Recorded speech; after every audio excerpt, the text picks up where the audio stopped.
If you are looking for the best smartwatch on the market right now and you don't want any cheap Chinese shit, I think you have only three options in 2020. The obvious choice is Apple Watch. I think they are the nicest watch with incredible design. You can wear them with anything if you are running in the gym, but also with any casual clothes during the day. They have many additional straps and so on. They have the highest amount of high quality apps for everything in App Store. For swimming, for your smart home, there is an app for that, I'm sure. They also have many functions like very detailed heart rate data, EKG, and the worst thing on the other hand is absolutely terrible battery life. The best what you can get from them is 2 days without the charge, but I think it will be much less. Second choice could be Samsung Galaxy Watch. They are working with both Android and iOS. Even with iPhone, you cannot reply on the messages and you lost some of the functions. It's still usable, and we can say it supports both operating systems. They have that rotating circle around the display, uh, and the more robust build. They are really easy to operate. They also have Open OS, but it's OS Tizen, and it basically doesn't have any apps, and you cannot use Google Pay with Samsung Galaxy Watch. So no mobile payments, very few third-party apps, and price is comparable with Apple Watch. So I think they are very expensive. And finally, the third option should be Huawei Watch GT2.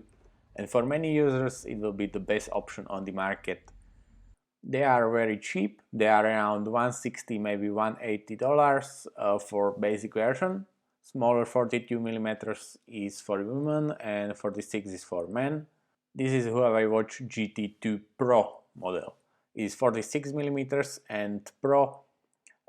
All the functions are the same, only Pro on this watch. It means the titanium case and sapphire glass on display. I think sapphire glass is something your watch should have, but base model is over $100 cheaper, so I think I can live without it. Basically, you can buy new generation of Huawei watch every year because they are so cheap. So my advice is basically don't buy Pro version, they are not worth it. Buy cheaper base model of Huawei GT2.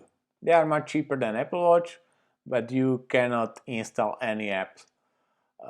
It's a drawback, of course, but much more expensive Samsung Watch with Tizen are without usable apps too, so it doesn't mean anything for me. So no more apps for your Huawei Watch, but you get workouts with a built-in GPS. There is heart rate sensor in it, even popular oxygen sensor is there, some stress exercises, and of course notification, weather, a lot of nice smart faces you can change. You can see your steps, you can see your heart rate, your notification, your oxygen, and they have incredible battery life. They beat Samsung and Apple all the way. Listen carefully. You have 2 weeks battery life on single charge, 14 days with constant heart rate monitoring for $160. What else you possibly could want? Better battery life than Apple and Samsung, much more cheaper than Apple and Samsung. I think it will be enough for many people, and they look really nice. They are really nice watch. Only important thing you need to know. Uh, don't look at it like on smartwatch. I think about them like smart band, like Xiaomi band with watch display with nicer look. And the main drawback for me is you cannot install Strava app. So your exercises, even with GPS, there will be only in Huawei app inside your mobile phone. You cannot export them. It's not possible. You cannot get them, your GPX files, you cannot get them in Endomodo or Strava. So you cannot use Strava anymore with these watches, which is it's a big drawback for me. But is it a problem for you? If you consider it a problem, look at different smartwatch, choose Apple Watch or choose Samsung and choose some different brands. But if you are not a runner, you only want notification, you only want your heart rate and your steps, this watch will do a job. Buy this Huawei watch, it will be great for you.